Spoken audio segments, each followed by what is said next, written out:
Hello guys, welcome to another video. This time I will be crashing my previous world record at Spa for a GT2 car with the Ferrari 458 GT2. Sorry for not having any sound, but in this particular occasion the OBS stopped recording sound. I have another similar lap with a similar time right after this one with sound that I had done previously. When I finished each lap, I remembered to save some of the settings I had in video for posterity, so that we all can check out the settings later, including the force feedback, even the LED lights I was using for the steering wheel, and also the camera FOV and camera position.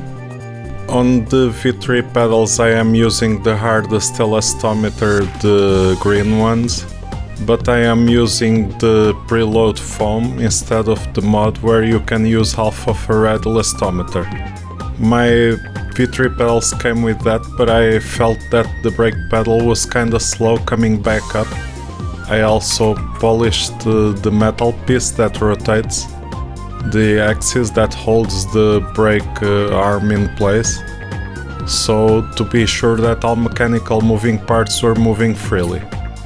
I am also not sure if this came with a new firmware update, but the pedals are working at their maximum resolution of 12 bits connected to the wheelbase, because it's a DD1 base without the need to connect the pedals separately via USB. My car's setup will be linked in the description of this video. On some corners like here in campus we benefit from doing a bit more trail braking, opposed to some other corners like Lecombe where we don't benefit as much from doing trail braking. Recently I've changed some gear around and I am using a DD1 with the BMW GT2 wheel and the Fanatec V3 pedals with the brake performance kit. If I find time I might try to do a shootout between the thrustmaster tlcm pedals and the Fanatec V3 pedals. Even though they have a big price difference, I don't think they have that much of a big performance difference. The V3s are an improvement, but the tlcms were quite good for their price point.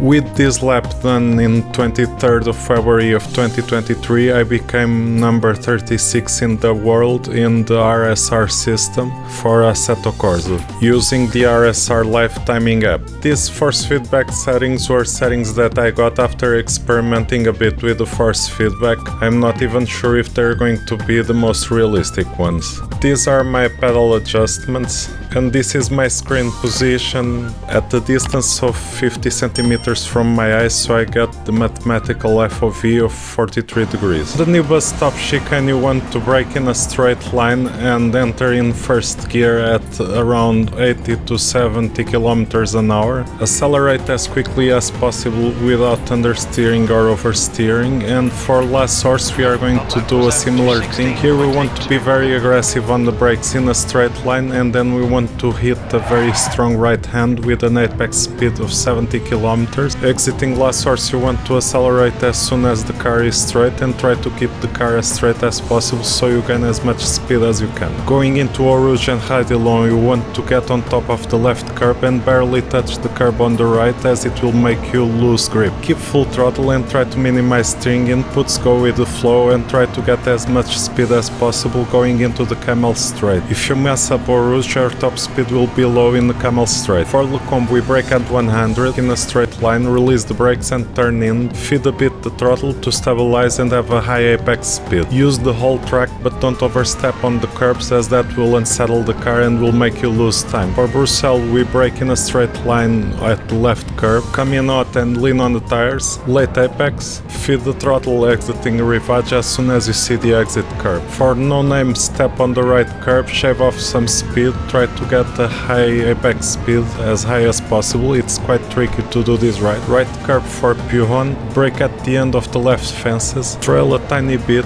coast, try to use the downforce for your advantage and accelerate as quickly as possible. For Le Fagnes we brake hard in a straight line, trail just a tiny bit, feed the throttle, try to get a fast exit curb is safe. For campus trail brake, don't use the inside curb and use all the exit curb with a very quick acceleration out of the corner. Full throttle during staff lot Early apex for a fast exit into pole flare. Try to keep the car as smooth as possible on the steering so we don't shave off much speed. Here it's all about smooth and wide lines to keep a very high top speed. To enter Blanchimont we almost abused the track limits, with half the car outside the track, barely touch any curbs. The hard braking for the new bus stop chicane is at around 140 meters, and we take all the curbs for the highest apex speed possible. In this particular lap I did a 2:15.7, which was number 38 in the world for the SRS lifetiming. Here I had slightly different force feedback settings, maybe a little bit more realistic ones.